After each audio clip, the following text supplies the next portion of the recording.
ఏడాది పాలన పూర్తయిన తర్వాత వచ్చిన జనం ఎక్కడా కూడా అంటే ఇంతని లెక్క అయితే చెప్పలేం, కానీ వేలల్లోనే జనం వస్తున్నారు జగన్ వస్తుంటే. అలాగే జగన్ ఏమి నేను పలానా పర్యటనకి వెళ్తున్నాను రెండని ఏం పిలిపివ్వట్లేదు, అక్కడ సభ సమావేశం మీటింగ్ ఏం పెడుతున్నావు అంటే వాళ్ళు రావట్లేదు, వాళ్ళకి వస్తున్నారు అంతమంది జనం.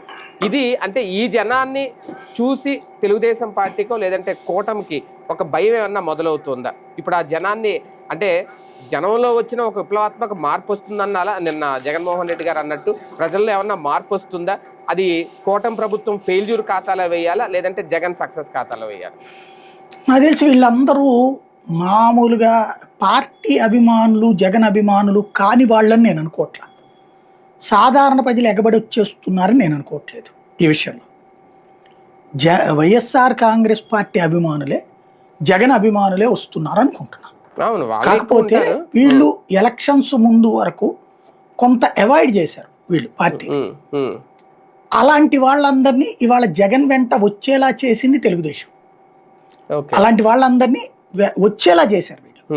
వాస్తవంగా చెప్పాలంటే జగన్ థ్యాంక్స్ చెప్పుకోవాలి చంద్రబాబుకి.